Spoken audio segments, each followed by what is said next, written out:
इनकी करना चाहे कर लें। इनकी ये पूरे एक किताब है, ये पूरे एक सीरीज है।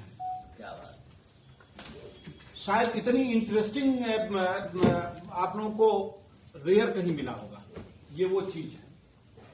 ये है मिस्टर क्या क्या नाम इनको चश्मा मैं बता रहा हूं। शायद मुझे नहीं पता कि हम लोग अभी पूरी बात निकलवा पाए हैं नहीं, क्योंकि इन लोगों के अधिकार काफी होते हैं, तो उन अधिकारों के तहत ही हम जितना कर सकते हैं।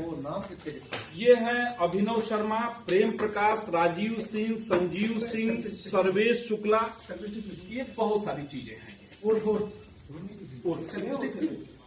कई प्रदेशों की पुलिस को इनकी तलाश है, जेल से फरार है, दिल्ली से 2011 में बीटेक किया इसने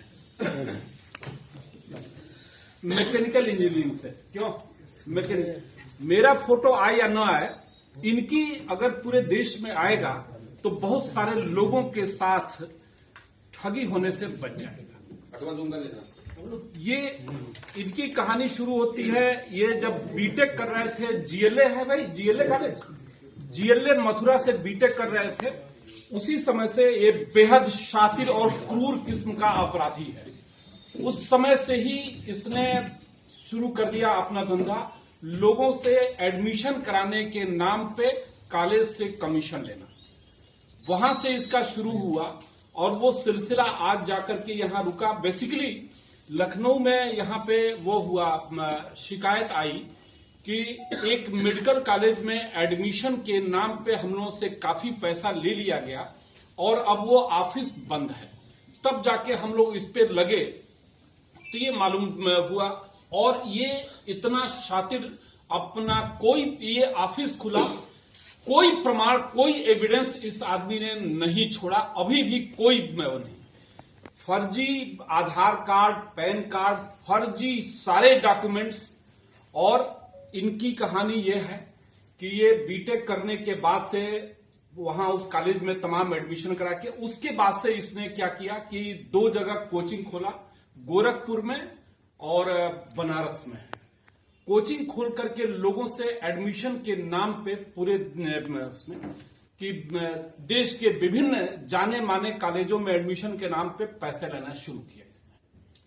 करोड़ों रुपया, बरसों तक ये काम चलता रहा। मैनेजमेंट के मास्टर हैं, जिससे एक बार मिल लेंगे उनको पक्का यकीन हो जाएगा कि एडमिशन तो हमारा हो गया बिल्कुल। 10 मिनट अगर आपसे वार्ता कर ले तो आपको कन्विंस कर देगा कि एमबीबीएस में आपका एडमिशन हो जाएगा। ये क्षमता इसके अंदर है। उसके बाद से फिर जब पैसा बहुत बढ़ गया, ये लगभग पता नहीं सैकड़ों करोड़ ये कमा चुके हैं। जब पैसा बहुत बढ़ गया तो इसने वो किया, डीपीएस जूनियर नाम का इसने ब्रांच खोला और लगभग 70 लोगों को, जो अभी जानकारी हुआ, 70 लोगों को उसकी फ्रेंचाइजी दी। 3-3 लाख रुपए लेकर के फ्रेंचाइजी दी जा रही थी। पूरे देश में इसने फ्रेंचाइजी दिया डीपीएस जूनियर के नाम से। और चूंकि पैसा बरस रहा था तो उसमें से ये जाकर ये थाईलैंड की यात्रा हर 2 महीने पे इनकी शुरू हुई। और ये जो विभिन्न देशों की जो यात्राएं ये कर चुका है, वो Dubai, Thailand, Vietnam, Finland, Singapore और रूस जाना, अय्याशी करना वो है इसका। उन होटल्स में कभी कोई नॉर्मल होटल में स्टे नहीं होता है, हमेशा टॉप के वहां के जो होटल्स होंगे यहां। उसके बाद ये वहां पे प्रोग्राम कराया, डीपीएस जूनियर के लिए जो प्रोग्राम कराया, उसमें मशहूर अभिनेता गोविंदा को इसने बुलवाया प्रमोट करने के लिए। उसके बाद इसने गोरखपुर में प्रोग्राम किया, वहां पे अभिनेत्री प्रीति जिंटा को इसने बुलवाया प्रमोट करने के लिए डीपीएस जूनियर को। ऐसे ही किसी प्रोग्राम में उनका करीना कपूर का कोई प्रोग्राम था, उसमें इनके बच्चे में गए थे।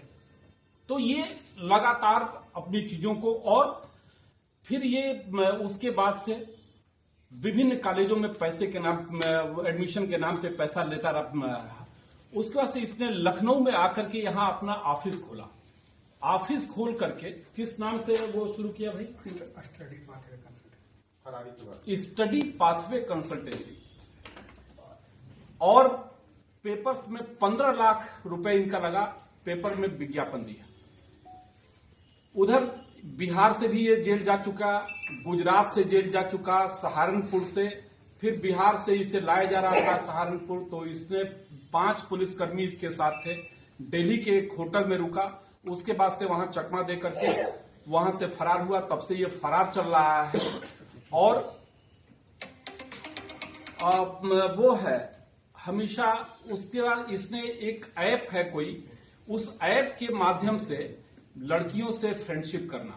और उनको अभी जब यहाँ फरारी के ही दौरान, इस बीच जब यहाँ पे कई लोगों से करोड़ों रुपया मिल गया, तो इसने 2 लड़कियों को मिला करके उनके साथ गोवा, मुंबई, कश्मीर, कहां ये महीनों तक अपना। तो ये इसका शौक है बिल्कुल। लखनऊ में भी होटल्स में, फ्लैट में जब इसका सामान यहां से हम लोग जब पीछे लगे तो कोई सुराग इसने छोड़ा नहीं। सामान जब यहां से इसका गया तो हम लोगों को लगा कि अच्छा चलिए सामान गया होगा, लेकिन पता चला कि वो सामान बेच चुका था। हम लोग जो लगे हुए थे वो गलत आदमी के लिए, इसलिए वो यहां से बनारस से सामान गया। हम लोगों को लगा कि हम लोग सही दिशा में चल रहे हैं, लेकिन वो जिनको बेचा था वो बनारस लेके गए थे। लेकिन हमारी जो साइबर टीम है बहुत अथक परिश्रम किया इसके लिए। और दूसरा इसका शिष्य है ये संतोष कुमार 6ठी क्लास तक पढ़ा है और एडमिशन एमबीबीएस में करा था। इसके बाद जब यहां सारा इनका वो हो गया तो ये अब पीजी में एडमिशन के लिए दिल्ली में ऑफिस खोलने वाले थे, मेडिकल पीजी में, जिसमें 3-3, 4-4, 5-5 करोड़ तक की इनकी बातचीत चल रही थी। पहले सारी चीजें कर लेते हैं, फिर उसके बाद से स्टाफ रखते हैं। इनके पास प्रॉपर्टी औरंगाबाद बिहार का रहने वाला, वहां पे आलीशान मकान बना, कई बीघा जमीन खरीदा गया। बनारस में कई प्लॉट्स इनके पास है। अभी जब यहाँ पे ये घटना हुई तो वो है शौक इनके छोटे छोटे हैं, जैसे 2 लाख का चश्मा खरीद लेना, 5 लाख का ब्रेसलेट खरीद लेना, 8 लाख के चेन खरीद लेना। ज्वेलरी का शौक इनको भरपूर है। यहीं से लगभग 16-18 लाख का कितने की ज्वेलरी खरीदी? 25 लाख की ज्वेलरी तो उस तरह की इनके शौक हैं। और ये विभिन्न देशों की ये यात्रा करता रहता है। यहाँ पे इनके यहाँ पे पहले यहाँ पे लखनऊ में एक कॉलेज में जो पॉलिटेक्निक एमबीए इंजीनियरिंग के नाम पे ये लेता था, उस कॉलेज को अचानक से एमबीबीएस की मान्यता मिली। तब 50 लोगों का लगभग एडमिशन कराने के नाम पे इसने तब कमीशन में लिया था।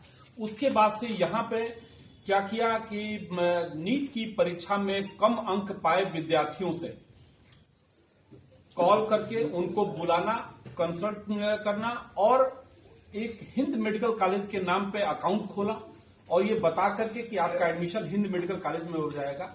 हम लोगों के पास अभी तक 7 शिकायतें पहुंची, लेकिन कई प्रदेशों से ऐसी शिकायतें मिल रही हैं कि इसके द्वारा पैसा वहां से लिया गया और अब ये यहां से निकल करके वहां पीजी में जा रहा था।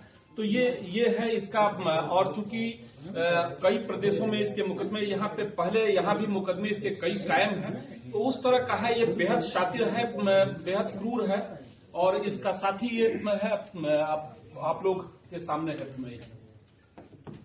कितनी चीजें हम निकलवा पाए मुझे नहीं पता। ये मैं उसमें ये नटवर लाल से भी आगे क्या अभी ये न जाने किनको वो करेगा। और एक चीज और इसके मॉडल ऑपरेंडी में है, जैसे आपसे 50 लाख रुपया लिया एडमिशन के नाम पे,